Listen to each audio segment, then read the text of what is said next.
လိုချင်လို့မသိသွားပုံလေးရှင်းတော့ကတိုင်းပြည်တစ်ပြည်မှာခွေးတွေမြေခွေးတွေကအတော်ဆိုးတော့ဒီတိုင်းပြည်တစ်ခုလုံးမှာခွေးမြင်ရင်တတ်မြေခွေးမြင်ရင်တတ်ဒါပေမဲ့တရက်ကြတော့ရေစိုးထုတ်တဲ့အပေါက်ကနေပြီးတော့မြေခွေးတစ်ကောင်ကမြို့ထဲကိုဝင်လာပြီးတော့အစာရှာအဲ့ဒါမနဲ့လင်းတဲ့အခါကျတော့သူထွက်เสียပေါက်မရှိတော့သူ့တူရင်လူတွေကတတ်တော့မှဆိုတော့အဲ့ဒီမှာခွေးကမြို့ပြင်ဘက်ကိုထွက်မဲ့ပုံသားတယောက်ကိုပြောတယ်တဲ့လူဘာသာနဲ့ပြောတယ်အလွန်မှစမ်းကြဲတဲ့ကိစ္စတွေပေါ့နော်။ဘာပြောလဲဆိုတော့ငါ့ကိုမြို့ပြင်ဘက်ကိုတင့်ရဲ့အပေါ်ယုံအဝတ်ကြီးနဲ့ထုတ်ပြီးတော့တည်သွားစမ်းပါအဲ့ဒါဆိုလို့ရှိရင်ငါမြို့ပြင်ဘက်မှာရွှေတွေငွေတွေမြုပ်ထားတာရှိပါတယ်။တင့်ကိုပေးပါမယ်။မြေခွေးတစ်ကောင်မှာရွှေတွေငွေတွေမြုပ်ထားတာတကယ်တမ်းဘယ်ရှိနိုင်မလဲ။သို့တော်လည်းပဲပုံသားရဲ့စိတ်ထဲမှာ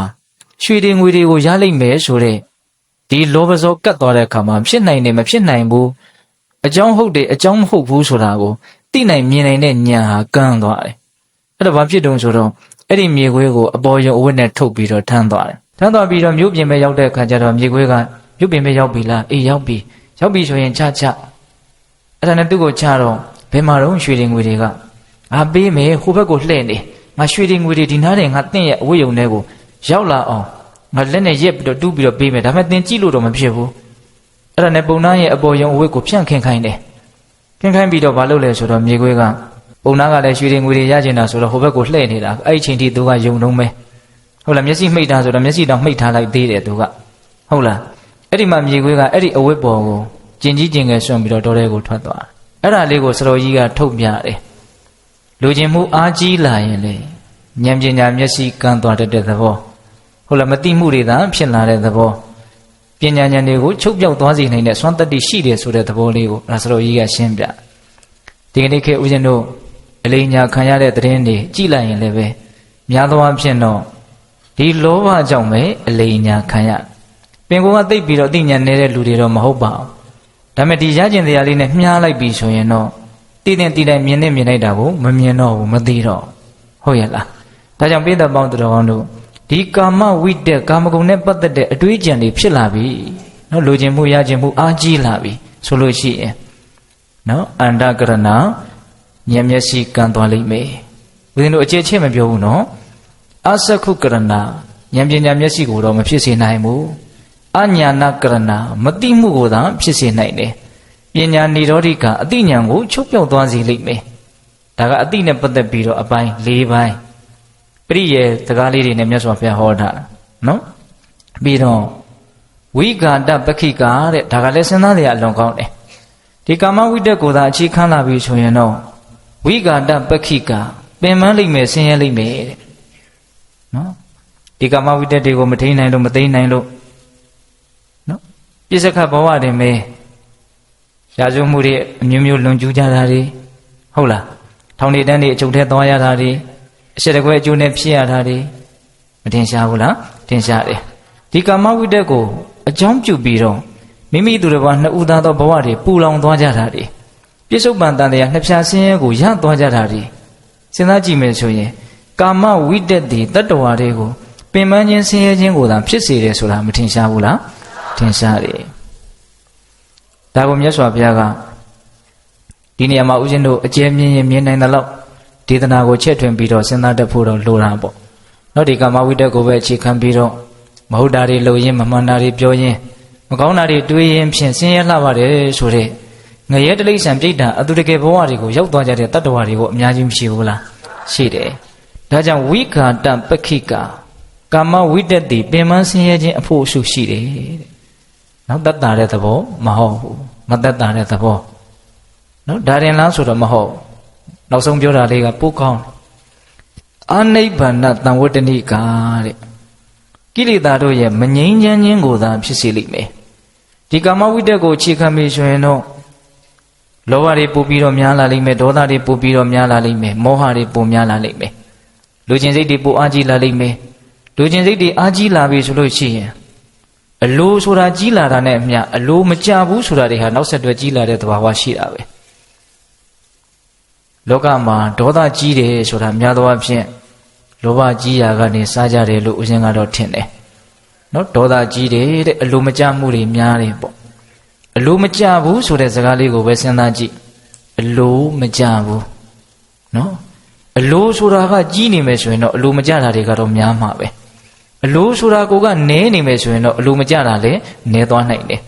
အလိုဆိုတာကိုမရှိဘူးဆိုရင်တော့အလိုမကြဘူးဆိုတာကိုမရှိနိုင်တော့ဘိသက်တို့လက်ခံမဲ့ထင်ပါတယ်ဗျာ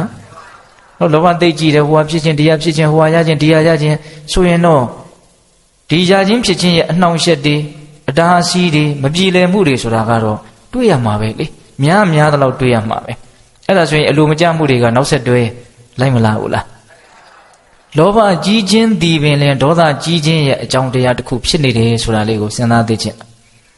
အဲ့တော့ဦးဇင်းတို့ဒီနေရာမှာပြောချင်တာကကာမဝိတ္တတိကိလေသာတို့ရဲ့မငြိမ်းချမ်းခြင်းကိုသာဖြစ်စေနိုင်တယ်ကိလေသာတွေပို့ပြီးတော့များလာဖို့ပဲရှိတယ်ကိလေသာတွေများလာရင်ပို့ပြီးတော့ပူလောင်မယ်ဆင်းရဲမယ်ပင်ပန်းမယ်ဒါကတော့လူတိုင်းသိနိုင်တယ်နားလည်နိုင်ပါတယ်ဟုတ်လားဒါကြောင့်မြတ်စွာဘုရားကကာမဝိတ္တတိဖယ်ရှားသုတ်သင်ပြရမယ်မဖြစ်စေသင့်မဖြစ်စေထိုက်တဲ့နံပါတ်1အတွေးပဲတဲ့ဒီအတွေးတွေဒါကမှတို့ဦးဇင်းတို့တန်တမာရှိတယ်နော်အေးဒါနံပါတ်1အတွေးပေါ့နောက်ဒုတိယမတွေးတဲ့အတွေးကဘာလဲဆိုတော့ဗျာပါဒဝိတ္တတဲ့နော်ဗျာပါဒဝိတ္တဆိုတာကဒေါသနဲ့ရှင်တဲ့အတွေးနော်ဒေါသနဲ့ရှင်တဲ့အတွေးတစုံတစ်ယောက်ကိုဖြစ်စေတစုံတစ်ခုသောအခြေအနေနဲ့ပတ်သက်လို့ဖြစ်စေ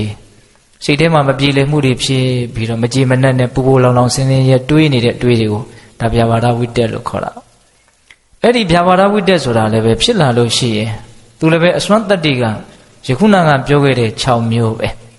အဲ့ဒါဦးဇင်းကမြတ်စွာဘုရားကစိတ်ရှိလက်ရှိဟောတာဆိုတော့ဦးဇင်းတို့ကလည်းစိတ်ရှိလက်ရှိပဲဟောရလိမ့်မယ်ပိဋကတ်တို့ကလည်းစိတ်ရှိလက်ရှိပဲမှတ်သားဖို့လိုတယ်ပေါ့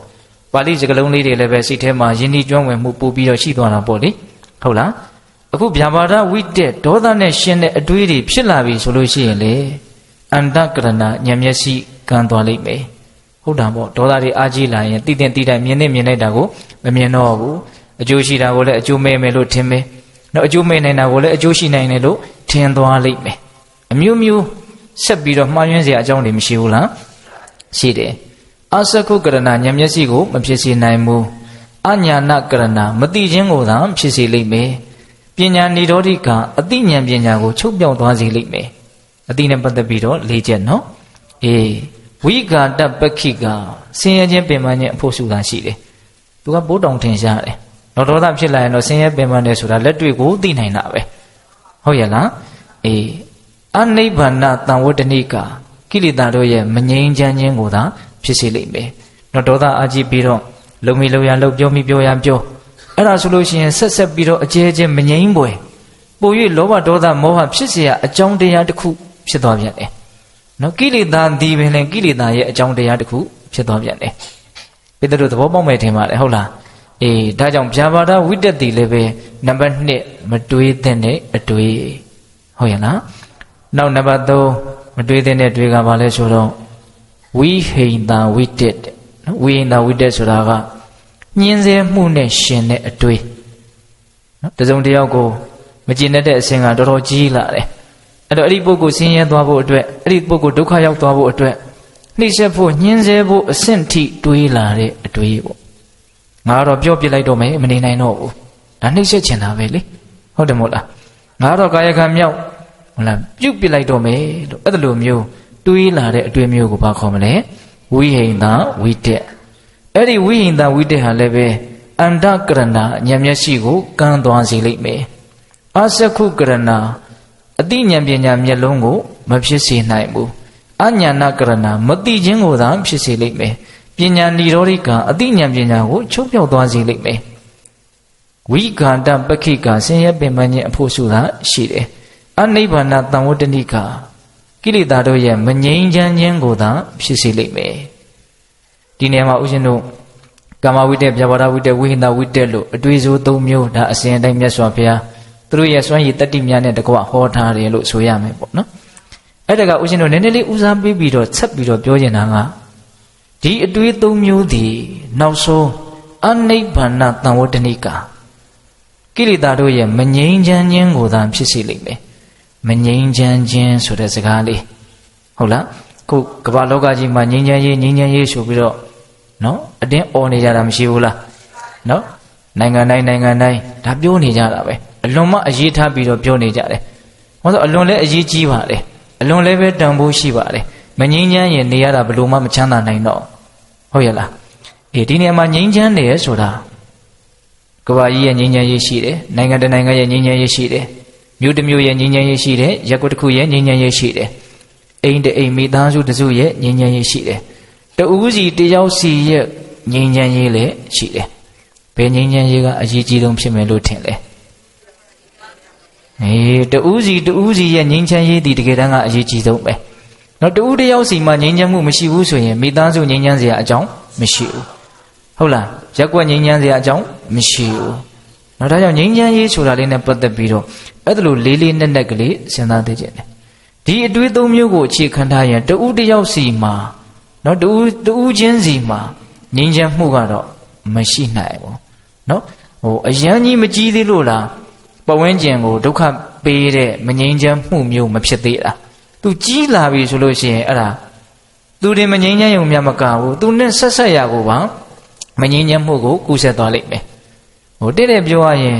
ပုဂ္ဂိုလ်ကအစွမ်းတတ္တိသိပ်ကြီးမယ်ဆိုရင်သူမငြိမ်းချမ်းရင်မငြိမ်းချမ်းတော့သူနဲ့နိစ္စရနယ်ပဲအကြီးကြီးကိုအဲ့ဒါမငြိမ်းချမ်းမှုတွေကူးဆက်သွားလိမ့်မယ်ဒီနေရာမှာဥပမာအနေနဲ့ဟစ်တလာရဲ့မငြိမ်းချမ်းမှုဟာကဘာကြီးတစ်ခုလုံးမှာရှိတဲ့လူသားအများစုကိုပါမငြိမ်းချမ်းမှုတွေဆက်ပြီးတော့ကူးဆက်သွားတယ်ဖြစ်ပေါ်သွားစေတယ်လို့ပြောမယ်ဆိုရင်ညင်းလို့ရမလားမရနိုင်ဘူးဟုတ်ရဲ့လားအဲ့ဒါလိုပဲတစုံတစ်ယောက်ရဲ့ငြိမ်းချမ်းမှုတည်လည်းပဲကျန်တဲ့ပုဂ္ဂိုလ်တွေကိုအထိုက်အလျောက်သူ့ရဲ့စွမ်းအင်တတ္တိရှိသည့်အားလျော်စွာငြိမ်းချမ်းမှုကိုကူးဆက်သွားစေနိုင်တယ်ဆိုတာကိုလည်းပဲတံပြန်နားလည်ထားဖို့လိုတယ်ပေါ့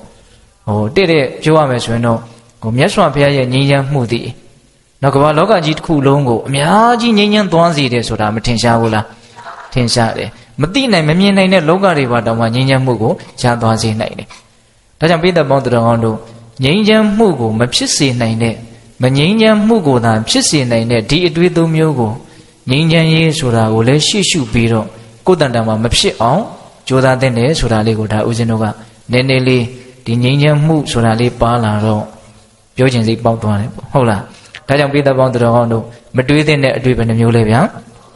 ၃မျိုးအဲ့ဒီမတွေးတဲ့အတွေ့၃မျိုးကိုသာတွေးမယ်ဆိုရင်တော့ဆိုးနိုင်တဲ့အစွမ်းတတ္တိ6မျိုးပြောခဲ့တယ်နော်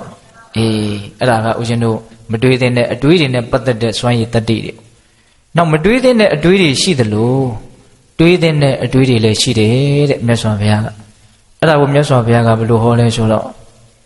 တယောမေဘိက္ခဝေကုသလဝိတကအနန္တကရဏသက္ခုကရဏညာဏကရဏ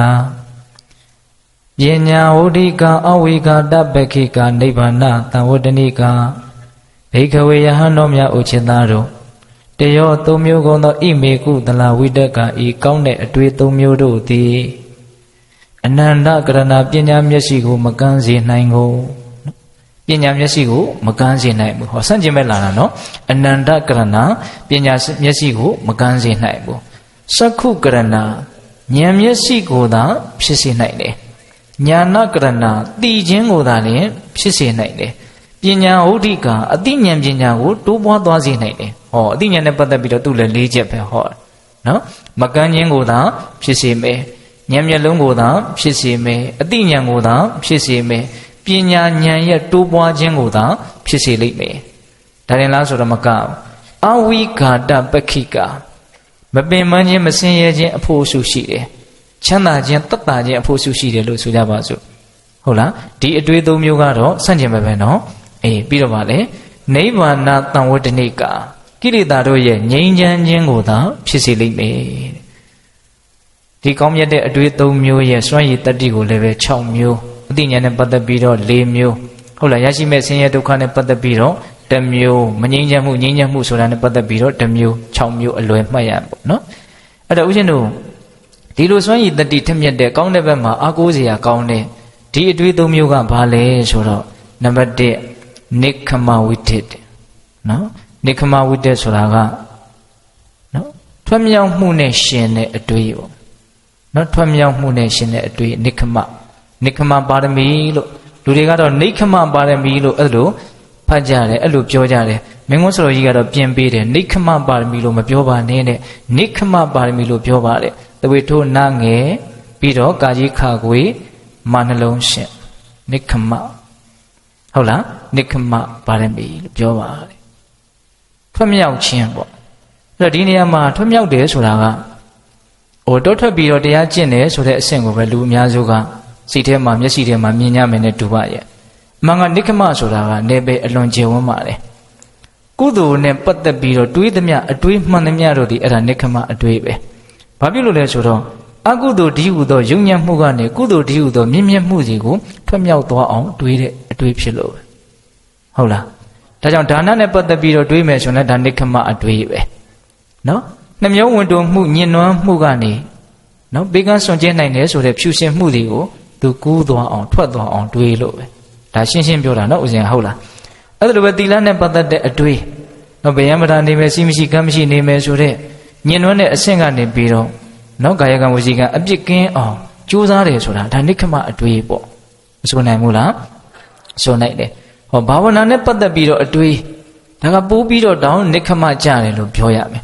ပိုးပြီးတော့နိက္ခမကြတယ်ဆိုတာကပိုးပြီးတော့အစစ်မြင့်လာတဲ့သဘောကိုရည်ရွယ်ပြီးတော့ပြောတာပါဆိုကြပါစို့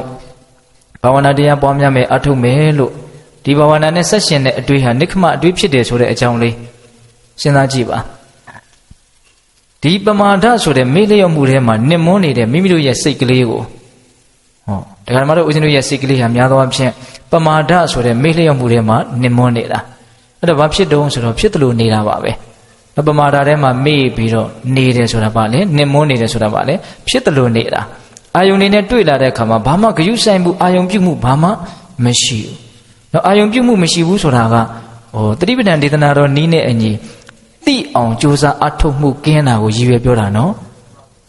ဒီနေရာမှာဂရုစိုက်ပြီးတော့ဒါကိုအတိအမှတ်ပြုတဲ့ပညာသဘောဝရိယသဘောတတိသဘောမပါဘူးဖြစ်တယ်လို့ပဲနေလိုက်တယ်များသောအားဖြင့်တရားဓမ္မတို့ရောဥစဉ်တို့ရောအချင်းတော်တော်များများကတော့ဖြစ်တယ်လို့ပဲနေတာဖြစ်တယ်လို့နေတော့ဘာဖြစ်တုံးဆိုတော့လူချင်းစရာလို့စိတ်ထဲမှာထင်မိတဲ့အာယုန်နဲ့တွေ့ရင်အဲ့ဒါလောဘဖြစ်တယ်မကျေနပ်စရာလို့ကိုယ်စိတ်ထဲမှာထင်မိတဲ့အာယုန်နဲ့တွေ့ရင်တော့အဲ့ဒါဒေါသဖြစ်မယ်အဲ့တော့ပမာဒဆိုတဲ့မေ့လျော့မှုထဲမှာနစ်နေပြီဆိုရင်တော့လောဘဒေါသမောဟကိလေသာထဲမှာနစ်နေတယ်လို့ပဲဆိုရလိမ့်မယ်အဲ့ဒါလို့ပမာဒထဲမှာနစ်မွန်းနေတဲ့မိမိတို့ရဲ့စိတ်ကိုအပမာဒဆိုတဲ့မြင့်မြတ်မှုဘက်ကိုရောက်အောင်နော်ထွတ်မြောက်နိုင်အောင်လွတ်မြောက်အောင်ကြိုးစားအထုတ်တာတရားအထုတ်တယ်ဆိုတာပမာဒမှာပျော်တဲ့စိတ်ကိုအပမာဒမှာပျော်ဖို့ကြိုးစားတာလို့မဆိုနိုင်ဘူးလားဆိုနိုင်တယ်နော်ခန္ဓာမှာဖြစ်နေတဲ့သဘာဝတရားတိုင်းကိုသဘာဝတရားမှန်သမျှကိုဖြစ်တိုင်းသိမြင်နားလည်အောင်ကြိုးစားအထုတ်တာ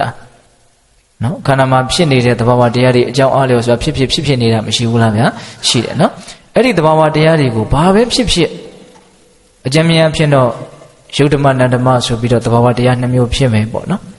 ်ဖြစ်ချင်တာဖြစ်ပါစေအဓိကဖြစ်နေတာကိုသိအောင်ကြိုးစားဖို့နောက်ချမ်းသာတာဖြစ်ခြင်းဖြစ်မယ်ဆင်းရဲတာဖြစ်ခြင်းဖြစ်မယ်အစဉ်ပြေတာဖြစ်ခြင်းဖြစ်မယ်အစဉ်မပြေတာဖြစ်ခြင်းဖြစ်မယ်အရေးကြီးတာကဘာပဲဖြစ်တိုင်းသိအောင်ကြိုးစားအထုတ်ဖို့ဣရိယာပုရွေးဖို့မလိုဘူးနေရာရွေးဖို့မလိုဘူးအချိန်ရွေးဖို့မလိုဘူးဟုတ်ရဲ့လားအဲ့ဒါလို့အပမာဒဆိုတဲ့တတိတရားနဲ့ပျော်မွေ့မယ်လို့ကိုယ်ကကြိုးစားခြင်းသိပဲလေမိမိတို့ရဲ့စိတ်ကိုအပမာဒဒီဟုသောရွှွညွန်ကနေပြီးတော့ပမာဒဒီဟုသောကြီးကုန်းထက်ကိုရောက်အောင်ဒါထွတ်မြောက်နိုင်အောင်ကြိုးစားအထုတ်တယ်ဒါကြောင့်ဘာဝနာတရားနဲ့ပတ်သက်ပြီးတော့တွေးတဲ့အတွေ့ဟာနိက္ခမအတွေ့လို့မဆိုနိုင်ဘူးလားဆိုနိုင်တယ်တောထွက်ပြီးတော့တရားကိုကျင့်မယ်ဆိုရင်တော့ဒါအထွတ်အထိပ်အလွန်မှချီးမွမ်းတဲ့ကိစ္စလို့ပဲဆိုရမှာပေါ့နော်ဒါကြောင့်ပိဋကပေါင်းတော်ကောင်းတို့အဲ့ဒါလို့ကုသိုလ်ကောင်းမှုနဲ့ဆက်ရှင်တဲ့အတွေ့ဒီနိက္ခမအတွေ့သည်တိအချက်အနန္တကရဏပညာမျက်စိကိုမကန်းစေဘူးဟုတ်ရဲ့လားစက္ခုကရဏဉာဏ်ပညာမျက်လုံးကိုသာလျှင်ဖြစ်စေလိမ့်မယ်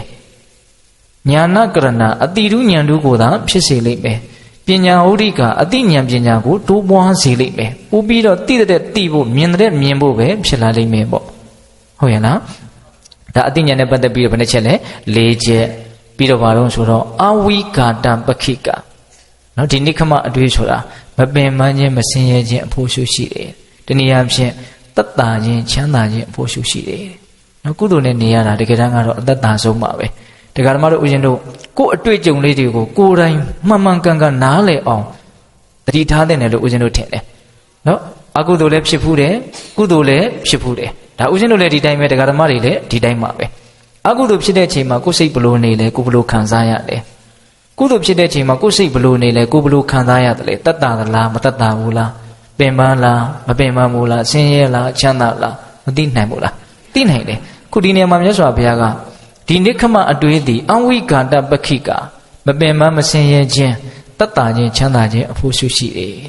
ဒါလက်တွေ့မသိနိုင်ဘူးလားဗျာသိနိုင်တယ်ဒါရင်လားဆိုတော့မကားဘူးနိဗ္ဗာန်တံဝတ္တနိကကိလေသာတို့ရဲ့ငြိမ်းချမ်းခြင်းကိုသာဖြစ်စေလိမ့်မယ်တဲ့ဒီနိခမအတွေးနဲ့ပတ်သက်ပြီးတော့ကိလေသာထူးလာတဲ့အကြောင်းမရှိဘူးကိလေသာပါသွားတဲ့အကြောင်းသာရှိတယ်ကိလေသာမငြိမ်းချမ်းစရာအကြောင်းမရှိဘူးကိလေသာတွေငြိမ်းချမ်းသွားစရာအကြောင်းသာရှိတယ်ဒါကြောင့်ပိဿပေါင်းသူတော်ကောင်းတို့အလွန်မှနားမလည်နိုင်လောက်အောင်အစစ်မြင့်တဲ့အခက်ခဲကြီးခက်ခဲတဲ့တရားမျိုးမဟုတ်ဘူးလို့မဆိုနိုင်ဘူးလားဆိုနိုင်တယ်ကိုမသိနိုင်ဘူးလားသိနိုင်တယ်အခုမြတ်စွာဘုရားပြောသွားတဲ့စကားတွေကိုကိုလက်လန်းမိတယ်လို့မဆိုနိုင်ဘူးလားဆိုနိုင်တယ်အကုန်လုံးအတိအကျကြီးမြတ်စွာဘုရားအာဘော်ချဆိုလိုချက်အနိဋ္ဌိပဲအသေးစိတ်ကိုတော့သိချင်မှသိမယ်ပေါ့ဒါပေမဲ့အကျဉ်းမြင့်အဖြစ်တော့မသိနိုင်ဘူးလားသိနိုင်တယ်ခုဒါနိခမဆိုတဲ့အတွေးသည်စွမ်းရည်တတ္တိကောင်းမြတ်တဲ့ဘက်မှာဒါ6မျိုးရှိနေတယ်ဒါပထမတွေးသင်တွေးလိုက်တဲ့အတွေးပေါ့နောက်ဒုတိယတွေးသင်တွေးလိုက်တဲ့အတွေးကဘာလဲဆိုတော့အဗျာပါဒဝိတ္တနော်ဗျာပါဒဝိတ္တကဒေါသနဲ့ရှင်တဲ့အတွေးအဗျာပါဒဝိတ္တကဆန့်ကျင်ဘက်မေတ္တာနဲ့ရှင်တဲ့အတွေးတဲ့နော်မေတ္တာနဲ့ရှင်တဲ့အတွေးဆိုတာကမေတ္တာစိတ်ကလေးနဲ့ပတ်သက်ပြီးတော့တဲ့ပြောရရင်တတ္တဝါတွေကိုကိုယ်နဲ့နှိုင်းဆန်ပြီးတော့ငါသည်ဘေးရန်ကင်းခြင်းနဲ့ကျမရေးကောင်းခြင်းနဲ့နှလုံးစိတ်ဝါငြိမ်းချမ်းခြင်းနဲ့အဲ့ဒါလိုပဲတခြားသောတတ္တဝါတွေဟာလည်းဘေးရန်ကင်းခြင်းညာလိမ့်မယ်ကျမရေးကောင်းခြင်းညာလိမ့်မယ်နှလုံးစိတ်ဝါငြိမ်းချမ်းခြင်းညာလိမ့်မယ်လို့ကိုယ်နဲ့နှိုင်းဆန်ပြီးတော့ရှိသမျှဖြစ်သမျှတတ္တဝါတွေရဲ့အပေါ်မှာနော်ဘေးရန်ကင်းစေခြင်းတဲ့သဘောကျမရေးကောင်းသွားစေခြင်းတဲ့သဘောနှလုံးစိတ်ဝါငြိမ်းချမ်းသွားစေခြင်းတဲ့သဘောဒီသဘောလေးကိုဒါမေတ္တာလို့မဆိုဘူးလားဆိုတယ်အဲ့ဒီမေတ္တာနဲ့ပတ်သက်တဲ့အတွေးပေါ့နော်ဒီအတွေးတွေရှိလာလို့ရှိရင်နော်မေတ္တာအားကြီးလာပြီဆိုလို့ရှိရင်သူလုပ်တဲ့အလုပ်ဟာဒါမေတ္တာကာယကံသူပြောတဲ့အပြောဟာမေတ္တာဝစီကံနော်သူတို့ကအကျိုးရှိဖို့သူတို့ကချမ်းသာဖို့အထောက်အကူပြုတဲ့စကားမျိုးပဲသူ့နှုတ်ကထွက်လာတယ်အရေးကြီးတာကမေတ္တာမနောကံပဲမေတ္တာမနောကံကိုအခြေခံမှသာလေမေတ္တာစိတ်ကိုအခြေခံမှသာလေပြောတဲ့အပြောဟာမေတ္တာပြောဖြစ်မယ်အကျိုးရှိစေတဲ့အပြောဖြစ်မယ်ပေါ့လုပ်တဲ့အလုပ်ဟာတကယ်မေတ္တာနဲ့ရှင်တဲ့အလုပ်ဖြစ်မယ်သူတို့ကအကျိုးရှိသေးတဲ့သူတို့ကချမ်းသာသွားစေတဲ့အလုပ်မျိုးကိုလုပ်မိမယ်ပေါ့အဲ့ဒါလို့ကာယကံဝစီကံမနောကံမေတ္တာတရားနဲ့ပတ်သက်ပြီးတော့တွေးတောကြံစည်တဲ့သဘောမျိုးကိုအဗျာပါဒဝိတ္တေတဲ့အဲ့ဒီအတွေးမျိုးဟာအလွန်မှမြင့်မြတ်တယ်တဲ့ဘာဖြစ်လို့လဲဆိုတော့အနန္တကရဏဉာဏ်မျက်စိကိုမကန်းစေဘူးစိတ်နှလုံးဟာအလွန်ကြည်လင်တဲ့အတွက်ကြောင့်သိတဲ့မြင်လိုက်တာကိုကိုယ်ကာထားနိုင်တဲ့သဘောအဲ့ဒီသဘောတွေကိုဖယ်ရှားပြနိုင်မကန်းနိုင်ဘူးဟုတ်ရဲ့လားစက္ခုကရဏဉာဏ်ပညာမျက်စိကိုသာလည်းဖြစ်စေလိမ့်မယ်ညာနာကရဏအတိတုဉာဏ်တို့ကိုသာဖြစ်စေလိမ့်မယ်ပညာဝဋ္ဌိကအတိဉာဏ်ပညာကိုသာတိုးပွားစေလိမ့်မယ်မေတ္တာသည်အတိဉာဏ်ပညာကိုအများကြီးတိုးစေတယ်လို့ဒါဓာတ်ရိုက်ပြောမယ်ဆိုရင်အဲ့လိုပြောလို့မရဘူးလားရတယ်တော့အတိဉာဏ်ကိုတိုးတက်ဖို့အတိဉာဏ်ဖြစ်စေဖို့ဉာဏ်ပညာမျက်လုံးကိုဖြစ်စေဖို့ဒါတွေကိုပဲအထောက်အကူပြုမယ်ဆိုတဲ့အဓိပ္ပာယ်ပေါ့ဟုတ်ရဲ့လား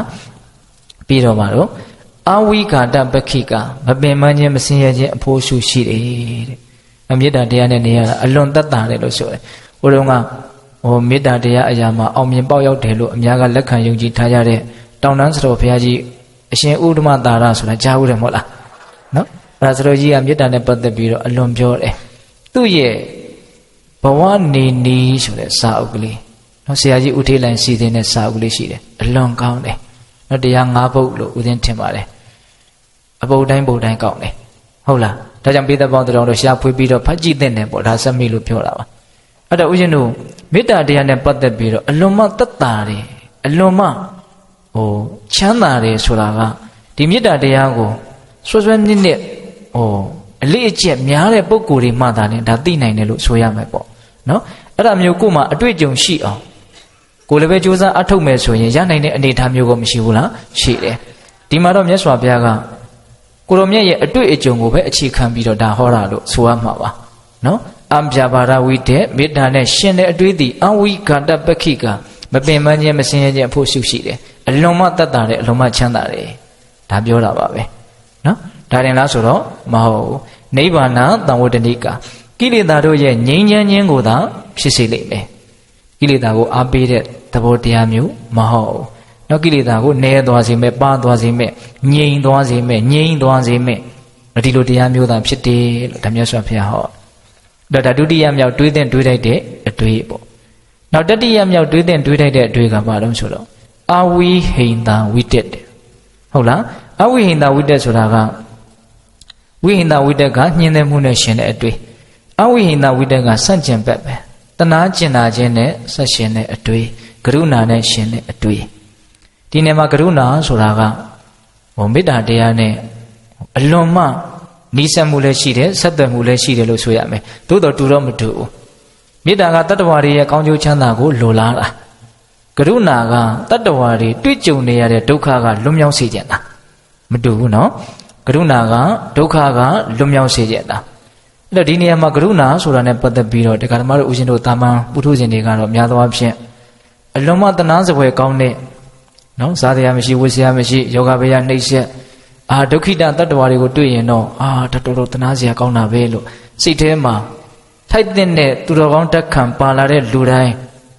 ဒုက္ခိတတတ္တဝါကိုတွေ့ရင်တော့တနာတဲ့သဘောလေးကတော့ဖြစ်ကြပါတယ်ဒါကရုဏာပါပဲတကယ်လည်းဟုတ်ပါတယ်သို့တော့ကရုဏာရဲ့အာယုံဟာအဲ့ဒါလောက်ဒုက္ခိတတတ္တဝါတကယ်အတိဒုက္ခရောက်နေတဲ့ပုဂ္ဂိုလ်သားနဲ့ကရုဏာရဲ့အာယုံဖြစ်တာမဟုတ်ဘူးတကယ်တမ်းကတော့အားလုံးသောတတ္တဝါတွေကကရုဏာရဲ့အာယုံပဲဆိုလိုတာကတတ္တဝါတိုင်းအကုန်တနာစရာကြီးပဲလို့ပြောတာပါပဲဟုတ်လားဒီကဓမ္မတို့ဦးဇင်းတို့ကအလွန်မှဒုက္ခရောက်နေတဲ့လူမှသာလျှင်တတ္တဝါမှသာလျှင်တနာစရာလို့အကြံမြင်ထင်တတ်တယ်ပေါ့ဒါလည်းမှန်ပါတယ်မမှန်ဘူးလို့ဆိုတာမဟုတ်ဘူးနော်သို့တော့ချမ်းသာသာနဲ့တင်းတောင်းတင်းနဲ့နေနေတယ်ကျမ်းမာရေးလည်းကောင်းတယ်ဆိုရင်တော့ဒါသနာစရာလို့စိတ်ထဲမှာထင်သလားမထင်ဘူးမကောင်းတာတွေလို့ဦးမယ်ကြီးပွားနေဦးမယ်ဆိုရင်တော့ပိုးတောင်မထင်သေးတယ်ဒါသနာစရာလို့မထင်တဲ့အပြင်ဘယ်လိုထင်တော့အမြင်ကပ်စရာလို့ထင်ဟုတ်လားမြတ်စွာဘုရားရဲ့အမြင်မှာတော့တတ္တဝါအားလုံးဒီသနာစရာလို့ပဲမြင်တယ်ဒါကြောင့်မြတ်စွာဘုရားဟာမဟာကရုဏာရှင်ဆိုတဲ့နာမည်ကိုမရဘူးလားရတယ်ဘာဖြစ်လို့အဲ့ဒီနာမည်ကိုရတာလဲအားလုံးသောတတ္တဝါတွေကိုတနာစရာလို့အမှန်အကန်သိပြီးတော့တနာကျင်နာတဲ့သဘောရှိလို့ပဲတဲ့ပြောရရင်အားလုံးသောတတ္တဝါဒီဒုက္ခရောက်နေတဲ့အရာတွေသာလင်ဖြစ်တယ်ဒါကြောင့်အဲ့ဒီဒုက္ခကလွတ်မြောက်ပါစေဆိုတဲ့ကရုဏာမြတ်စွာဘုရားမှာနော်အကြီးအကျယ်ဆုံးဖြစ်ရတယ်ဒါမြတ်စွာဘုရားဒီမဟာကရုဏာရှင်မဟာမေတ္တာရှင်လို့အပြောသိမ့်မရှိဘူးနော်ဘယ်လိုပဲပြောလို့မဟာကရုဏာရှင်လို့ပဲပြောတယ်ဒါကရုဏာကစီနီယံတိုင်းသွားမယ်ဆိုရင်တော့မေတ္တာရဲ့အထက်မှာရှိနေတယ်ဟုတ်လားအဲ့တော့ဒီနေရာမှာဦးဇင်းတို့ပိဿပေါင်းသူတော်ကောင်းတို့ကရုဏာတရားနဲ့ပတ်သက်ပြီးတော့ကြည်ကြဲပြန့်ပြန့်လေးသိဖို့စိတ်ထဲမှာဖြစ်အောင်လုပ်ဖို့နည်းနည်းတော့လိုမယ်လို့ထင်တယ်နော်တာမန်မျက်စိနဲ့ကြည့်ပြီးတော့တာမန်တနာစရာတတ္တဝါလောက်တာလေဒုက္ခကလွတ်ပါစေဆိုတဲ့စိတ်မျိုးဖြစ်ဖို့ထက်ဒါလည်းဖြစ်ရမှာပါဟုတ်လားသို့တော့တတ္တဝါတိုင်းဒီဒုက္ခတွေဖြစ်တယ်သူလည်းဒုက္ခတွေဖြစ်တယ်ငါလည်းဒုက္ခတွေဖြစ်တယ်ဆိုတာကိုအမှန်ကန်နားလည်ပြီးတော့ဒီဒုက္ခတွေကလွတ်မြောက်ပါစေဆိုတဲ့စိတ်ထားကလေးထားနိုင်ဖို့ဆိုတာကဒါတော်တော်လေးအလေးအကျင့်များဖို့လိုမယ်ပေါ့အဲ့တော့ဒီနေရာမှာဦးဇင်းတို့ဘဝတုတ္တတွေလည်းလိုမယ်လို့ထင်ပါတယ်စဉ်းစားတတ်ဖို့လည်းလိုမယ်လို့ထင်ပါတယ်နော်တတ္တဝါတွေကတနာစရာဆိုတာဘယ်လိုလုပ်ပြီးတော့တနာစရာဖြစ်မလဲဆိုကြမှာစို့မဟုတ်တာတွေလိုရင်းနဲ့ကြီးပွားနေတဲ့ပုံကိုယ်တွေဒါမျိုးတွေဆိုလို့ရှိရင်တနာတဲ့စိတ်ဖြစ်ဖို့လုံးအလွန်ခဲရင်းပဲပေါ့ဟုတ်လားအဲ့ဒါလို့ဆိုရင်ကိုကဘယ်လိုစဉ်းစားသင့်လဲရာဇဝမှုကိုလွန်ကျူးပြီးတော့အခုအဖမ်းမခံရသေးပေမဲ့လို့မကြခင်မှာပဲအဖမ်းခံရပြီးတော့တသက်တကြွသို့မဟုတ်ထောင်ဒဏ်သို့မဟုတ်ကျိုးမိတ်တို့ဘာတို့ကြမဲ့ရာဇဝသားလို့သူ့ကိုသဘောထားသင့်တယ်တော့မကြခင်မှာသူဟာအခုရရှိထားတဲ့မတရားသဖြင့်ရရှိထားတဲ့စီးစိမ်ချမ်းသာနဲ့မကာမိတဲ့အလွန်ကြီးကျယ်တဲ့ဆင်းရဲဒုက္ခကိုသူဟာမကြခင်မှာရလိမ့်မယ်ဒါကိုစဉ်းစားကြည့်မယ်ဆိုရင်သူ့ကိုတနာလို့မဖြစ်ဘူးလားဖြစ်တယ်ဟုတ်တယ်မဟုတ်လားဒါနဲ့ဦးဇင်းရဲ့ကောင်းကောင်းဝယ်နဲ့တကယ်ကိုပဲချမ်းချမ်းသာသာဖြစ်ပြီးတော့ကျမကြီးတွေလည်းတကယ်ကောင်းအကုန်လုံးအဆင်ပြေနေတဲ့လူတွေကြတော့ကောတနာစရာလို့ဒီပြတို့ဘလို့တွေးမလဲဒါလည်းပဲတရားဓမ္မတို့ဦးဇင်းတို့မြတ်စွာဘုရားရဲ့ဦးဇင်းတို့မဟာကရုဏာဉာဏ်ဆိုတာနဲ့ပတ်သက်ပြီးတော့ပဋိသင်္ပိဒမဲ့ပါဠိတော်မှာပြောထားတာလေးတွေရှိတယ်မြတ်စွာဘုရားတတ္တဝါတွေရဲ့ပုံမှာတနာကျင်နာမှုဖြစ်ပုံလေးကိုပြောထားတာအဲ့ဒီမှာဦးဇင်းတစ်ခုခေါင်းထဲပေါ်လာတာကတတ္တဝါတွေမှာတဲ့ငါဇွဲတည်းဟူသောတက္ကာယဒိဋ္ဌိမြားညောင့်သည်အမြဲတမ်းရှုဝင်နေတယ်ဟုတ်လားနော်ပစ္စည်းရှိမရှိအစဉ်ပြေမပြေပုထုဇဉ်တတ္တဝါတိုင်းမှာဒီမှားရွေးတဲ့တက္ကာယဒိဋ္ဌိတည်းဟူသောငါဇွဲတဲ့အဲ့ဒါကိုတန်လမြားညောင့်လို့မြတ်စွာဘုရားဟော ဒါဟာဘာဖြစ်နေတော့စိုးဝင်နေတယ်အဲ့ဒီမြားညောင်ကိုငါမတစ်ပါးတခြားနှုတ်ပေးနိုင်တဲ့လူမရှိဘူးလို့မြတ်စွာဘုရားကသိပြီးမြင်ပြီးတော့လေတတ္တဝါတွေကိုတနာတယ်တဲ့မြတ်စွာဘုရားကဘာဖြစ်လို့လဲဆိုတော့အဲ့ဒီမြားညောင်မကျွတ်မချင်းအဲ့ဒီတတ္တဝါတွေအချိန်မရွေးတည်ဆုံးနိုင်ပြီးတော့အချိန်မရွေးပဲငရဲတိဋ္ဌံပြိတ္တာအတုရကေဘုံကိုရောက်ပြီးတော့အတိဒုက္ခဖြစ်နိုင်တယ်ပေါ့ဟုတ်ရဲ့လားဒါကြောင့်တနာစရာမကောင်းတဲ့တတ္တဝါတွေလို့လောကမှာမရှိဘူးတာမန်မျက်လုံးနဲ့ကြည့်ရင်တနာစရာကောင်းတဲ့လူကတနာစရာမဟုတ်ဘဲနဲ့တနာစရာမကောင်းမှုလို့ထင်ရတဲ့လူကပိုးပြီးတော့တနာစရာကောင်းနေတာတောင်ဖြစ်နိုင်တယ်ဦးဇင်းစကားကိုဖိတ်တော့နားလည်မယ်ထင်ပါတယ်ဟုတ်လားတခါလေယောဂနှိမ့်ဆက်ပြီးတော့ဟာအေးရပါပဲလေအလွန်တနာစရာကောင်းတယ်လို့ထင်ရပေမလို့သူကတရားတွေရင့်ကျက်ပြီးတော့အေးဆေးဆေးနဲ့ဟုတ်လားသိပြီးတော့ဒုက္ခရောက်เสียအကြောင်းမရှိဘူးဟာပျော်ပျော်ရွှင်ရွှင်ချင်းချင်းသာသာနဲ့တနာစရာမကောင်းမှုလို့ထင်တဲ့လူကမကြခင်မှာပဲအတိဒုက္ခရောက်နိုင်တဲ့အနေအထားလည်းရှိနိုင်တယ်အကုန်လုံးကိုခြုံပြောရရင်တော့ဒီကိလေသာတရားတွေပူလောင်မှုတရားတွေဒုက္ခရောက်ကြောင်းတရားတွေကိုမပယ်ရသေးသမျှတတ္တဝါတိုင်းဒီတနာစရာဆိုတာမထင်ရှားဘူးလားထင်ရှားတယ်အဲ့လိုမျိုးအသိဉာဏ်ပညာကိုချဲ့ပြီးတော့တတ္တဝါတိုင်းဒီကရုဏာရဲ့အာယုံတတ္တဝါတိုင်းကိုအာယုံပြုတ်တယ်မယ်ဆိုလို့ရှိရင်ကရုဏာဖြစ်နိုင်တယ်ဒါကကိုယ့်ရဲ့ယောနိတော်မနတိကာရပေါ်မှာမူတည်တယ်နော်ဒီတတ္တဝါတူတယောက်ကိုမြင်ပြီးတော့ပဲဒေါသဖြစ်ခြင်းလည်းရတယ်မရဘူးလားရတယ်နော်မေတ္တာဖြစ်ခြင်းလည်းရတယ်ဘယ်သူပေါ်မှာမူတည်တာကိုယ့်ပေါ်မှာမူတည်တာနော်ဒေါသဖြစ်တယ်ဆိုတာလည်းများသောအားဖြင့်ဒီတတ္တဝါကိုပဲအာယုံပြုတ်ပြီးတော့ဖြစ်တယ်မေတ္တာဖြစ်တယ်ဆိုတာလည်းတတ္တဝါကိုပဲအာယုံပြုတ်ပြီးတော့ဖြစ်တာပါဟုတ်ရဲ့လားအဲ့လိုပဲညှင်းသေးခြင်းတယ်ဆိုတာလည်းပဲတတ္တဝါကိုအာယုံပြုတ်ပြီးတော့ဖြစ်တယ်တနာကျင်တာလေဒုက္ခကလွတ်စေခြင်းတယ်ဆိုတာလည်းတတ္တဝါကိုအာယုံပြုတ်ပြီးတော့ပဲဖြစ်တာပဲအဲ့တော့ကိုယ့်ရှိမှတွေ့နေရတာကတော့ဒီလူတွေဒီတတ္တဝါတွေပါပဲသို့တော့ကိုယ်တန်တမှာဘာဖြစ်သွားသလဲဆိုတာကတော့ကိုယ့်ရဲ့စဉ်းစားဆင်ခြင်နိုင်မှုကိုယ့်ရဲ့နှလုံးသွင်းမှန်မှုမမှန်မှုပေါ်မှာအဓိကမူမတည်ဘူးလားမူတည်တယ်အဲ့တော့မြတ်စွာဘုရားကအဲ့ဒီအဝိဟိန္တာမညှင်းသေးမှုနဲ့ရှင်တဲ့အတွေ့ကရုဏာနဲ့ရှင်တဲ့အတွေ့ကိုသာတွေးမယ်ဆိုရင်တော့အနန္တကရဏဉာဏ်မျက်စိကန်းစရာအကြောင်းမရှိဘူးပြီးတော့တဲ့တွေးလိုက်တဲ့အတွေ့တွေကိုဖြစ်အောင်လုပ်ရမယ်တဲ့အဲ့လိုလုပ်ပြီးတော့ဒီမတွေးလိုက်တဲ့ကာမဝိတ္တပြဘာရဝိတ္တဝိဟိန္တာဝိတ္တစောစောကပြောခဲ့တယ်နော်အဲ့ဒီအတွေ့ဆို၃မျိုးကိုဥပမာလေးနဲ့မြတ်စွာဘုရားဟောတယ်ຫນွေကာလရဲ့နောက်ဆုံးလမှာမြူတွေထနေတာရှိတယ်နော်နေကလည်းအယမ်းပူတာဆိုတော့နော်မြေကြီးကတက်လာတဲ့မြူမုံလေးတွေအကုန်လုံးလေနဲ့ရော့ပြီးတော့ကောင်းကင်တစ်ခုလုံးဟာနီးပြေအယောင်ဖြစ်ပြီးတော့မြူတွေမှိုင်းနေတာဆိုင်းနေတာပိသက်တို့တွေ့ဘူးမယ်ထင်ပါလေအဲ့ဒီအချိန်မှာဦးဇင်းတို့မဟာအကာလမေကအခမဲ့မိုးကြီးကဝုန်းတိုင်းရွာချလိုက်တယ်အဲ့လိုရွာချလိုက်တော့စောစောကဆိုင်းနေတဲ့မြူတွေကအကုန်လုံးရှင်းသွားတယ်ကောင်းကင်တစ်ခုလုံးဟာကြည်လင်တောက်ပပြီးတော့တန့်ရှင်းတက်ရက်သွားတယ်အခမဲ့မိုးကြီးရဲ့အစွမ်းတက်တွေပေါ့နော်အဲ့ဒါလိုပဲဦးဇင်းတို့ကောင်းတဲ့အတွေးတွေဖြင့်မကောင်းတဲ့အတွေးတွေကိုငြိမ်းသွားစေရမယ်အဲ့လိုငြိမ်းသွားစေအောင်လုပ်နိုင်မယ်ဆိုလို့ရှိရင်ဒီပစ္စကဘဝနိုင်မယ်တကယ်ငြိမ်းချမ်းမှုနိဗ္ဗာန်ကိုရလိမ့်မယ်ဆိုမြတ်စွာဘုရားဟောအဲ့တော့ဒီနေရာမှာဦးဇင်းတို့မတွေးလိုက်တဲ့အတွေး၃မျိုးဒါသိရတယ်သိပြီးသားတွေပါတရားတွေကတော့ဟုတ်လားနောက်သို့တော်လည်းပဲအသေးစိတ်ပို့ပြီးတော့ကြည်ကြဲပြည့်ပြည့်သိရတော့တမျိုးအရသာရှိတာပေါ့နော်ပြီးတော့ဗာလဲတွေးလိုက်တဲ့အတွေး၃မျိုးဒါလည်းအခုသိရတယ်ပေါ့များသောအားဖြင့်ဒီကာမတို့ဦးဇင်းတို့ရဲ့တန်တန်မှာဘလို့အတွေးတွေပဲများတော့မကောင်းတဲ့အတွေးတွေပဲများတယ်နော်တတ္တဝါတွေရဲ့စိတ်ဟာမကောင်းတဲ့နေရာမှာပဲမွေ့လျော်တယ်ဆိုတဲ့အတိုင်းမကောင်းတာတွေပဲတွေးပြကြတာများတယ်ဒါကိုလည်းပဲနားလည်ဖို့လိုတယ်ပေါ့ဒီနေရာမှာမကောင်းတဲ့အတွေးတွေသာလည်းများတယ်ဆိုတာလေးနဲ့ပတ်သက်ပြီးတော့ပိတ္တတို့ဥရဝေလာတော်ဆိုတာကြားဘူးတယ်မဟုတ်လားဒါဗုဒ္ဓဘာသာဝင်တိုင်းကြားဘူးနေတာပဲလေဥရဝေလတောရမြိုင်ခွင်6နှစ်ပတ်လုံးကျင့်သုံးအစဉ်ဟုတ်လားငငယ်တွေကစရနေတာဥရဝေလဘာလဲသဲတောင်တန်းကြီးတဲ့ဟုတ်လားသဲတွေဟာတောင်တန်းကြီးလောက်အကြီးကြီးဖြစ်နေတာနေတင်စရာမြစ်ကမ်းဘေးမှာအဲ့ဒီဥရဝေလဆိုတာရှိတယ်ဘာဖြစ်လို့အဲ့ဒီသဲတောင်တန်းကြီးဖြစ်နေတယ်လဲဆိုတဲ့ဟာအချက်ကလေးဟာတတ္တဝါတွေကမကောင်းတဲ့အတွေးတွေသာလည်းများတယ်ဆိုတာကိုတမျိုးကလေးသဘောပေါက်စေရပေါ့ဘုဒ္ဓတအနေနဲ့လည်းပဲမှတ်သားစေရကောင်းတယ်ပေါ့အဲ့ဒီဥရဝေလာတောနေရာမှာမြတ်စွာဘုရားမပွင့်ခင်တုန်းကယသိတွေ1000ကျော်လောက်နေကြတာရှိတယ်လို့ဆိုတယ်ဟုတ်လားအဲ့တော့သူတို့ရဲ့ခေါင်းဆောင်ယသိကြီးကတနေ့တော့သူ့ရဲ့တပည့်ယသိတွေကိုပြောတယ်တဲ့ဘယ်လိုပြောလဲဆိုတော့မတို့မကောင်းတာတွေလုပ်တယ်မကောင်းတာတွေပြောတယ်ဆိုရင်တော့တယောက်နဲ့တယောက်သိနိုင်တယ်မြင်နိုင်တယ်ပြောတယ်ဆိုရင်လည်းကြားနိုင်တယ်လုပ်တယ်ဆိုရင်လည်းသိနိုင်တယ်ပေါ့အဲ့လိုဆိုရင်မင်းဒီလိုမလုပ်သင့်ဘူးဒီလိုမပြောသင့်ဘူးလို့ တယောက်ကိုတယောက်ဆုံးမဖို့ပဲ့ပြင်ဖို့လွယ်တယ်တယောက်ကိုတယောက်ဖြူစင်အောင်တန့်ရှင်းအောင်ဆုံးမဖို့လွယ်တယ်ပေါ့ခက်နေတာကမကောင်းတဲ့အတွေးတွေတွေးလာပြီဆိုရင်ဂိုင်ဘယ်သူသိမလဲဘယ်သူမှမသိနိုင်တဲ့အတွက်ကြောင့်လွတ်လွတ်လပ်လပ်ပဲတရားဓမ္မတို့ဦးဇင်းတို့တွေဟာတွေးနေကြတာပဲအကယ်၍သာအတွေးတွေဟာလူသိနိုင်တဲ့အရာများဖြစ်မယ်ဆိုရင်ဘလို့မြန်ရှက်စရာကောင်းမှာအဲ့ဒါတော့ရှိတယ်နော်အဲ့တော့ဆရာကြီးကဘာပြောလဲဆိုတော့ယသိဆရာကြီးကအဲ့ဒီမကောင်းတဲ့အတွေးတွေကလည်းတကယ်တမ်းကတော့မကောင်းတဲ့တရားတွေပဲတဲ့အဲ့တော့ဒီမကောင်းတဲ့အတွေးတွေကလည်းပဲဘယ်သူမှသိတာမဟုတ်လေတော့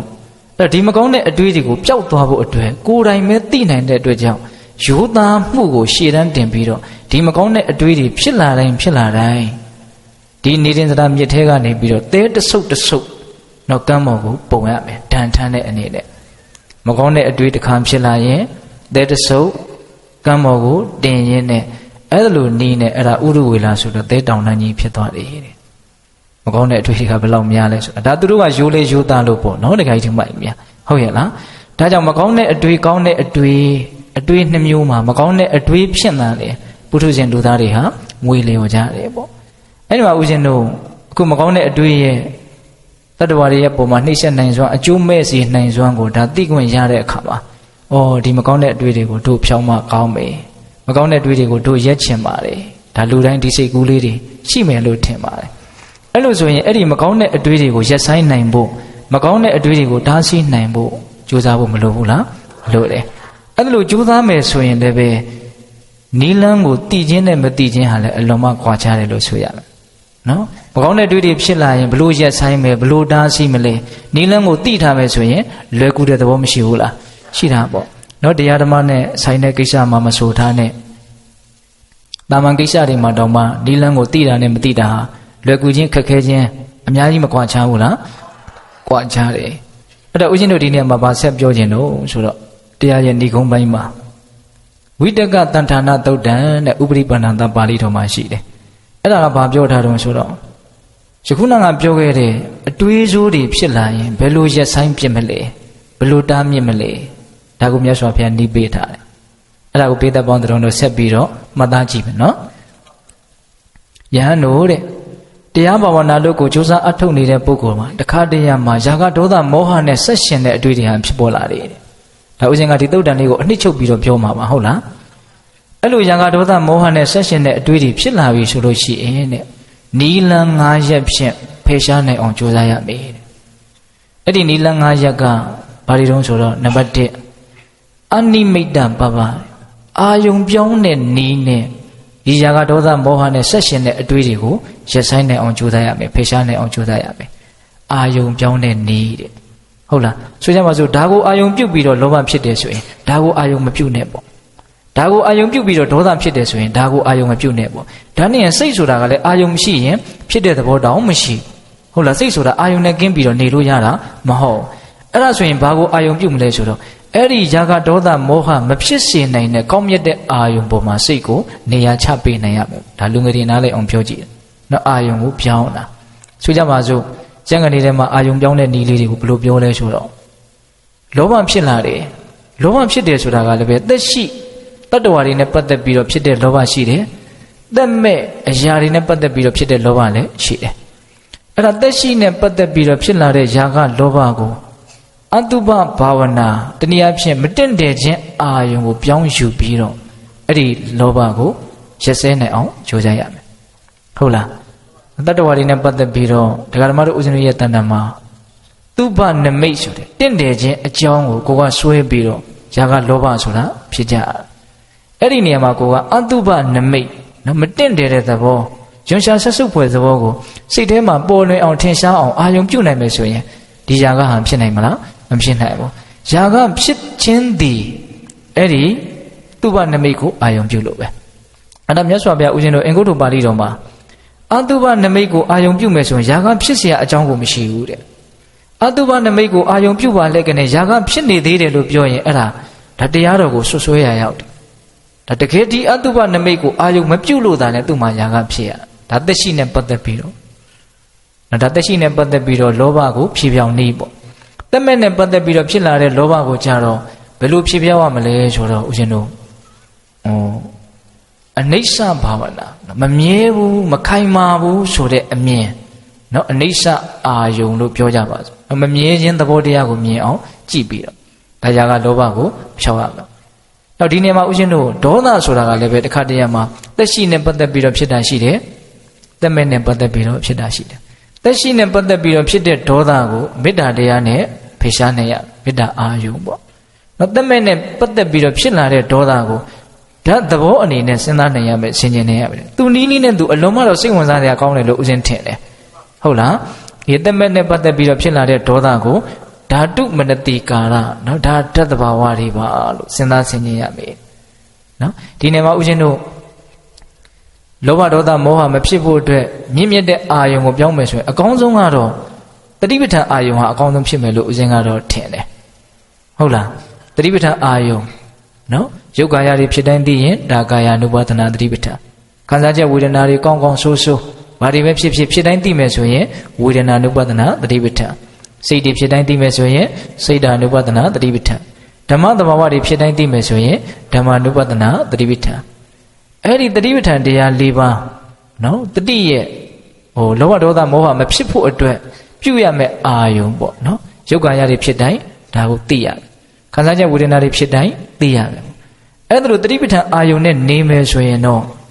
စောစောကဖြစ်နေတဲ့ကာမဝိတ္တဗျာပါဒဝိတ္တဝိဟိန္ဒဝိတ္တဆိုတဲ့ဒီအတွေးစိုးတွေဟာမဖြစ်သွားမလို့ရက်ဆိုင်သွားမယ်အဲ့ဒါမြတ်စွာဘုရားကအနိမိတ်တပပတဲ့နော်အာယုံကိုပြောင်းလိုက်တာနဲ့အတွေးဟာပြောင်းသွားတဲ့သဘောအဲ့ဒါကိုဥပမာဘယ်လိုပေးလဲဆိုတော့ကြီးတဲ့သက်ဆုကိုငယ်တဲ့သက်ဆုဖြင့်ရိုက်ချွတ်ပြီးတော့နှုတ်လိုက်တယ်လို့ပဲတဲ့ပြီးတဲ့ဥမာကောင်းတယ်နော်သက်ဆိုတော့ဦးဇင်းတို့ငယ်ငယ်တုန်းကတောမှာလွှတ်သမားတွေလွှတ်တိုက်ကြပြီဆိုတော့နော်လွှတ်ချောင်းကိုသွားတဲ့အခါမှာလွှတ်မကြက်အောင်ဆိုပြီးတော့နော်လွှတ်ချောင်းရဲ့ထိပ်မှာကြီးတဲ့သက်တစ်ခုရိုက်ထားရတယ်အဲ့မှာလွှတ်ချောင်းလေးကပြေးနေတော့လွှတ်တိုက်လို့ရတယ်ပေါ့အဲ့မှာကြီးတဲ့သက်ကိုချွတ်ချင်လို့ရှိရင်အဲ့ဒီအရင်ကနေသူ့တဲ့ငယ်တဲ့သက်တစ်ခုရိုက်ထည့်လိုက်လို့ရှိရင်ဖို့ဖြားမှာရှိတဲ့ကြီးတဲ့သက်ဟာအလိုလိုကျွတ်ထွက်သွားရောဒါကငယ်တုန်းကမှတ်မိနေတာလေးကိုပြောတာပါဟုတ်လားအခုဒီမှာမြတ်စွာဘုရားကပေးထားတယ်ကြီးတဲ့သက်ဆုကိုငယ်တဲ့သက်ဆုဖြင့်ရိုက်ချွတ်ပြီးတော့နှုတ်ပြလိုက်တယ်လို့နော်စောစောကအာယုံပြုတ်နေတာလောဘဒေါသမောဟဖြစ်ခြင်းရဲ့အကြောင်းတရားအာယုံတွေဒါကြောင့်လောဘဒေါသမောဟဖြစ်နေတယ်ပေါ့အဲ့ဒါကိုကလောဘဒေါသမောဟမဖြစ်စေနိုင်တဲ့ကောင်းမြတ်တဲ့အာယုံကိုပြောင်းလိုက်တယ်ဘုရားအာယုံတရားအာယုံမေတ္တာအာယုံအမျိုးမျိုးကိုပြောင်းကျင်တာပြောင်းပေါ့နော်အာယုံကိုပြောင်းလိုက်လို့ရှိရင်ဆိုးတဲ့အတွေးတွေကဘာဖြစ်သွားမလို့ရက်ဆိုင်သွားမယ်အဲ့ဒါနံပါတ်1နီးပဲတဲ့အနိမိတ်တပပနောက်ဒုတိယအဲ့ဒါလိုနီးနဲ့အာယုံပြောင်းတဲ့နီးနဲ့ကြိုးစားအထုတ်လို့မရဘူးအတွေးတွေကဆက်ပြီးတော့ဆိုးမြဲပဲဆိုးနေတယ်ဆိုရင်တဲ့ဒုတိယနီးနဲ့ဆက်ပြီးတော့ကြိုးစားရမယ်တဲ့ဒုတိယနီးကဘာလဲဆိုတော့အာဒီနဝပပတဲ့ဒီအတွေးစိုးတွေရဲ့အပြစ်ကိုမြင်အောင်စဉ်းစားဆင်ခြင်ရမယ်နော်ဒီကာမဝိတ္တဒီဗျာပါဒဝိတ္တဒီဝိဟိန္ဒဝိတ္တဒီမိမိသူတစ်ပါးကိုပင်ပန်းစေတဲ့ပူလောင်စေတဲ့ဆင်းရဲစေတဲ့အကျိုးမဲ့စေတဲ့အကုသိုလ်တရားသာဖြစ်တယ်အစရှိသဖြင့်သူတို့ရဲ့ဆိုးဝါးတဲ့အကျိုးပေးအကျိုးဆက်တွေကိုအပြစ်တွေကိုစဉ်းစားဆင်ခြင်ပေးရမယ်ဒါဆိုရင်အဲ့ဒီအတွေးတွေဟာပျောက်သွားလိမ့်မယ်ဟုတ်လားအဲ့ဒါမြတ်စွာဘုရားဥမာဘယ်လိုပေးလဲဆိုတော့လှကျင်ပကျင်နဲ့လူလင်ပြိုလုံမပြိုလေးရေချိုးပြီးကားသာတဏခလိမ့်ပြီးကားစတည့်ရလေးဖြစ်နေတဲ့အချိန်မှာတစုံတစ်ယောက်ကအနိုင်ထက်ပြုတ်ပြီးတော့သူ့ရဲ့လေပင်မှာခွေးသေးကောင်ဘုတ်သို့မဟုတ်မွေးသေးကောင်ဘုတ်တစ်ခုကိုဆွဲပေးလိုက်တယ်ဆိုရင်သူအဲ့ဒါကိုအလွန်တရာမှယွန်ရှာဆက်စုပ်ပြီးတော့အတင်းဆွဲဖြုတ်ပြီးတော့လွှတ်ပစ်ခြင်းစိတ်ပေါက်သွားမှာပဲဘာဖြစ်လို့လဲဆိုတော့ဒီလောက်နန်းစောပုတ်နေတာကြီးကိုသူ့လေပင်ကိုသူချိတ်ထားခြင်းမှာမဟုတ်ဘူးတဲ့ဟုတ်လားအဲ့ဒါလိုပဲမကောင်းတဲ့အတွေးတွေဖြစ်လာလို့ရှိရင်အဲ့ဒီမကောင်းတဲ့အတွေးတွေရဲ့အပြစ်ကိုမြင်အောင်ကြည့်ရမယ်စဉ်းစားရမယ်အဲ့ဒီမကောင်းတဲ့အတွေးတွေကိုလက်ခံထားတယ်ဆိုတာကိုကစားသူတို့ရဲ့သဘောတဘာဝအမှန်ဖြစ်တဲ့အပြစ်တွေကိုမမြင်လို့ပဲအပြစ်ကိုမြင်နေဆိုရင်ဘယ်သူမှအဲ့ဒါကိုလက်ခံထားမှာမဟုတ်ဒါတွေကလက်တွေ့စမ်းသပ်ကြည့်မှသာလျှင်ပိဋကပေါင်းသူတော်ကောင်းတို့ပို့ပြီးတော့လက်ခံနိုင်တဲ့အနေအထားကိုရမယ်ပေါ့ဟုတ်ရဲ့လားဒါကြောင့်အပြစ်ကိုဆင်ခြင်တဲ့နည်းဟာလည်းပဲဒုတိယအာကိုသင်အာကိုထိုက်တဲ့နီလန်တည့်ရလို့နားလေရဟုတ်လားဟိုဦးဇင်းတို့ဒွေတာဝိတကသုတ်တံဆိုတာတခုရှိတယ်ဗျအဲ့ဒီမှာမြတ်စွာဘုရားဘယ်လိုဟောတာတုံးဆိုရင်ငါတဲ့ဘုရားလောင်းဘဝတုန်းကဘုရားမဖြစ်ခင်တုန်းကငါတန်တမှာကာမဝိတ္တဗျာပါဒဝိတ္တဝိဟိန္ဒဝိတ္တဆိုတဲ့မကောင်းတဲ့အတွေးတွေဖြစ်တာပဲတဲ့အဲ့လိုဖြစ်လာလို့ရှိရင်ငါအပြစ်တွေကိုဆင်ခြင်နေတဲ့ဒီအတွေးတွေဟာအကုသိုလ်တွေသာဖြစ်တယ်အကျိုးမဲ့စေတယ်ဆင်းရဲခြင်းဒုက္ခတရားတွေကိုသာဖြစ်စေတဲ့တရားတွေလို့ အဲ့လိုအပြစ်ကိုဆင်ញင်လိုက်ရင်တဲ့အဲ့ဒီအတွေးတွေဟာပျောက်သွားတာတဲ့ဒါမြတ်စွာဘုရားကိုယ်တိုင်ဟောထားတာဥပမာဘာပေးတယ်ဆိုတော့အဲ့ဒီမှာတော့တစ်မျိုးလေးပေးထားတယ်နွားကြောင်းသားဟာတဲ့သူ့ရဲ့နွားကိုသူများရဲ့အခင်းကိုဝင်မစားဖို့အတွက်သူတားမြစ်ရလိမ့်မယ်တကယ်လို့ဝင်စားတဲ့အခါမှာသူဘာလုပ်မလဲတဘိုးကြီးနဲ့ပြစ်မယ်ဓမ္မကိုကျိုးနဲ့ဖမ်းပြီးတော့ဆွဲပြီးတော့လှမ်းထားမယ်သူ့ကိုတခုခုတနည်းနည်းနဲ့တော့ဒီနွားကိုတားရလိမ့်မယ်ဘာဖြစ်လို့လဲမတားလို့ရှိရင်အခင်းပိုင်ရှင်နဲ့ပြဿနာတက်မှာပဲနိဟုတ်လားအခင်းပိုင်ရှင်နဲ့ပြဿနာတက်မဲ့ဘေးကိုမြင်ပြီးတော့ဒီနွားကိုတားစီရမယ်အဲ့လိုပဲမကောင်းတဲ့အတွေးတွေဖြစ်လာရင်မကြခင်မှာဒါဒုက္ခတွေ့လိမ့်မယ်ဆိုတာကိုမြင်ပြီးတော့ဒီအတွေးကိုတားရလိမ့်မယ်ဆိုတော့မြတ်စွာဘုရားဟောထားတာရှိတယ်အဲ့တော့ဦးဇင်းတို့ပိဋကပေါင်းတော်ကောင်းတို့ဒုတိယအသုံးချရမယ့်နည်းဒီပါလဲဆိုရင်အာဒီနဝပပဒီမကောင်းတဲ့အတွေးတွေရဲ့တနည်းအားဖြင့်လောဘဒေါသမောဟတို့ရဲ့အပြစ်တွေကိုမြင်အောင်ကြည်ကြဲပြတ်ပြတ်သိအောင်ဒါကလည်းပဲဒေသနာနဲ့ပတ်သက်ပြီးတော့ဘုသူတ္တတွေအများကြီးလဲရှိဖို့တော့လိုမှာပေါ့နော်ဒါလိုတယ်နော်တခါကြီးမိုက်ဗျာအဲ့ဒါဒုတိယမြောက်နည်းပေါ့အဲ့ဒါလို့အပြစ်ကိုစဉ်းစားသင်ခြင်းတော့လည်းပဲကိုင်းဒီအတွေးတွေကထပ်ပြီးတော့ဖြစ်ပြန်တယ်အပြစ်ကိုဆင်ခြင်လိုက်ပျောက်သွားလိုက်ခဏလေးဖြစ်ပြန်လိုက်ဟုတ်လားအဲ့လိုဖြစ်တယ်ဆိုလို့ရှိရင်တတိယမြောက်နည်းကိုကြိုးစားကြည့်ပါတဲ့တတိယမြောက်နည်းကဘာလဲဆိုတော့အတ္တိပပတဲ့နှလုံးမသွင်းတဲ့နည်းသူ့ကိုအာယုံမပြုတ်တဲ့နည်းအမေ့ဖြောက်တဲ့နည်းပေါ့ဟုတ်လားဒါကိုစဉ်းစားလို့ဒါကိုတွေးလိုက်လို့မကောင်းတဲ့အတွေးတွေဖြစ်လာတယ်ဆိုရင်အဲ့ဒါကိုမစဉ်းစားနဲ့အဲ့ဒါကိုအမေ့ဖြောက်ထားဒါပေမဲ့အမေ့ဖြောက်ဆိုတာတိတ်တော့လွယ်တဲ့ကိစ္စမဟုတ်မတွေးပါဘူးမတွေးချင်ပါဘူးဆိုမှဒီအတွေးကခြားခြားလဲပြီးတော့တဝဲလွယ်လွယ်ဖြစ်နေတာတွေကလည်းရှိသေးတာကိုဒါနဲ့အမေကဘလို့ဖြောက်မလဲဆိုတော့ကျမ်းဂန်တွေထဲမှာသင်ထားတာလေးတွေရှိတယ်အပြစ်ကင်းတဲ့တောက်တုံမရကိစ္စလေးတွေထားပြီးတော့လှုပ်ကြည့်တဲ့ဒါအကြီးကြီးတွေလည်းလှုပ်ခိုင်းတာမဟုတ်မပြီးနိုင်မဆုံးနိုင်တဲ့အဲ့ဒီတည်းခြားခြားလဲသွားမှလည်းဆိုရသေးတယ်ဟုတ်လားပြီးတော့ဘာလို့ဆိုရတဲ့စာကလေးတွေကိုရွတ်တဲ့တော့တရားစာလေးတွေဗာလေးတွေရွတ်တန်ပေါက်ကလေးတွေဗာလေးရွတ်သိအကျိုးရှိတာလေးတွေဒါကကိုကအရင်နဲ့လှုပ်ထားဖို့လဲလိုတာပေါ့ဟုတ်လားအဲ့လိုမျိုးလုပ်မယ်ဆိုလို့ရှိရင်ဒီအတွေးကမေ့ပြီးတော့ပျောက်သွားနိုင်အဲ့ဒါကိုမြတ်စွာဘုရားဥမာဘယ်လိုပေးလဲဆိုတော့မကြည့်ကျင်လို့ရှိရင်မမြင်ကျင်လို့ရှိရင်မျက်နှာလွှဲထားလိုက်ပါလားတဲ့ဟုတ်လားရိုးတော့ရိုးရိုးလေးပဲနော်ဟုတ်လားဗါတဲ့တော့မျက်နှာလွှဲထားလိုက်တဲ့အဲ့လိုမှမရသေးဘူးဆိုတော့မျက်စိစုံသားမှိတ်ထားလိုက်တဲ့အဲ့ဒါဥမာပေးတာပဲဟုတ်လားဒါကြောင့်ဒီအတွေးကိုတွေးလို့ဒီအာယုံကိုအကြောင်းပြုပြီးတော့မကောင်းတဲ့အကုသိုလ်ဖြစ်လာဆိုအဲ့ဒီအာယုံကိုအမေ့ဖြောက်ထားလိုက်တတိမထားနဲ့သူ့ကိုအာယုံမပြုနဲ့မကြည့်ခြင်းရဲ့မျက်စိလွှဲထားမမြင်ခြင်းရဲ့မျက်စိမှိတ်ထားဒီဥမာပေးတယ်ဒါဥစဉ်တို့တတိယမြောက်ကြိုးစားအထုတ်တဲ့နေ့ပေါ့အဲ့ဒီနီးနဲ့ကြိုးစားအထုတ်တော်လည်းပဲမကောင်းတဲ့အတွေ့တွေကဆက်ပြီးတော့ဖြစ်ပြန်တယ်ဆိုရင်တော့စတုထမြောက်နီးဟောလာပြန်ပြီတနည်းမဟုတ်တနည်းကတော့အသုံးတည့်မယ်လို့ထင်ပါတယ်နော်ဟုတ်လားစတုထမြောက်နီးကဘာလဲဆိုတော့ဘာပြောတာတုံးဆိုတော့ဝိတကမူလဗေဒပပတဲ့ဒါလေးကိုဥစဉ်ကတော်တော်သဘောကျတယ်ဒီစတုထနီးကိုနည်းနည်းစိတ်ပညာလဲဆန်တယ်လို့ဆိုရမယ်ဒီမကောင်းတဲ့အတွေးတွေရဲ့အကြောင်းရင်းမူလကိုလိုက်ပြီးတော့စူးစမ်းရမယ်ရှာဖွေရမယ်အကြောင်းကိုရှာရမယ်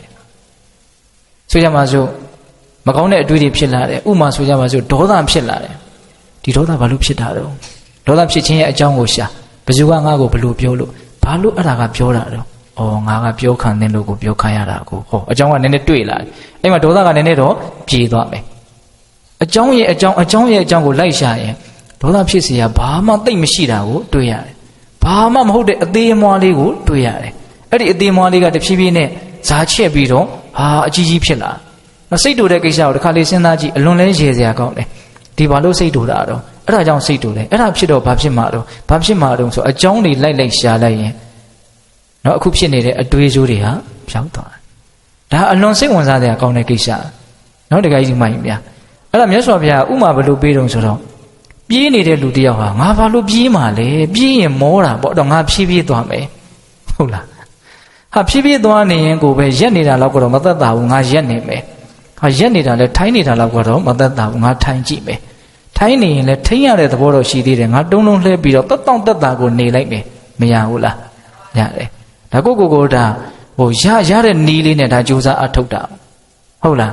ဒါကြောင့်ပိဋကပေါင်းသူတော်ကောင်းတို့ဒီစတုထနီးလေးကစိတ်ဝင်စားတဲ့တမျိုးကောင်းတယ်လို့ဆိုရမယ်ဟုတ်လားဒီအတွေးစိုးတွေဖြစ်လာရင်ဒီအတွေးတွေဘာကြောင့်ဖြစ်တယ်လဲအဲ့ဒါကောဘာကြောင့်ဖြစ်တယ်လဲအဲ့ဒါကောဘာကြောင့်ဖြစ်တယ်လဲလို့အကြောင်းရင်းမူလကိုလိုက်ပြီးတော့ရှာရမယ်တဲ့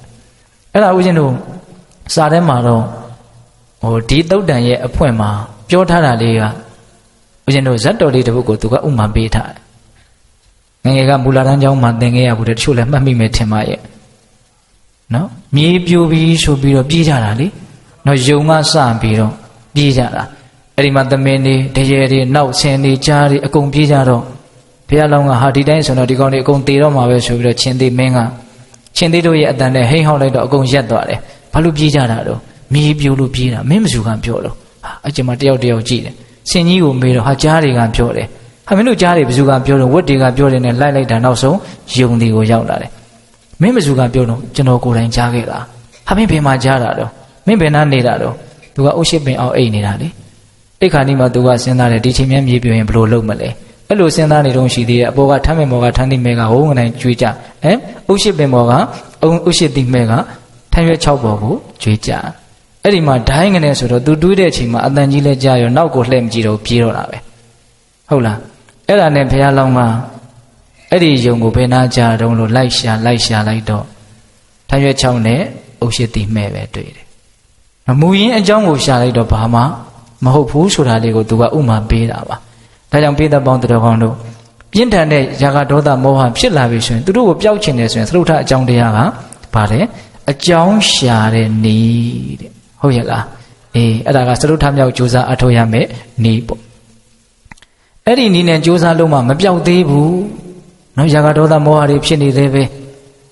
ကာမဝိတ္တဗျာပါဒဝိတ္တဝိဟိန္ဒဝိတ္တတွေကဖြစ်နေသေးပဲဆိုရင်ပြင်စမမြောက်နည်းကိုအသုံးချရမယ်တဲ့ပြင်စမမြောက်နည်းကဘာလဲဆိုတော့အဘိနိကနနော်အဘိနိကနဖိနှိပ်ရမယ်ဘာလို့ဖိနှိပ်ရမှာတော့ဆိုတော့စိတ်ကိုစိတ်ဖြင့်ဖိနှိပ်ရမယ်အန်ကျိတ်၍တောက်ခေါက်၍မလို့သုံးနှုံတောင်မြတ်စွာဘုရားသုံးနှုံထားဘာလို့မရရမှာလဲဒီစိတ်ဆိုပြီးတော့ဟုတ်လားစိတ်ကိုပဲစိတ်နဲ့ပြန်ပြီးတော့ဖိနှိပ်ရမယ်တဲ့အန်ကျိတ်၍တောက်ခေါက်၍အဲ့ဒါကိုဥမာဘယ်လိုပေးထားလဲဆိုတော့အလွန်အားကောင်းတဲ့အားကောင်းမောင်းတန်ယောက်ျားသည်အလွန်တရာမှအားနေတဲ့လူတစ်ယောက်ကိုပခုံးတစ်ဖက်ကင်ပြီးတော့ဖြစ်ညစ်ဖိနှိပ်ချလိုက်သလိုမျိုးတဲ့အဲ့လိုမျိုးလုပ်ရမယ်တဲ့ကိုယ်စိတ်ကိုပဲကိုယ်စိတ်နဲ့ပြန်ပြီးတော့ဖိနှိပ်ရမယ်လုပ်ရမယ့်နည်းကတော့ခက်ကြမ်းကြမ်းပဲနော်အန်ကြည့်၍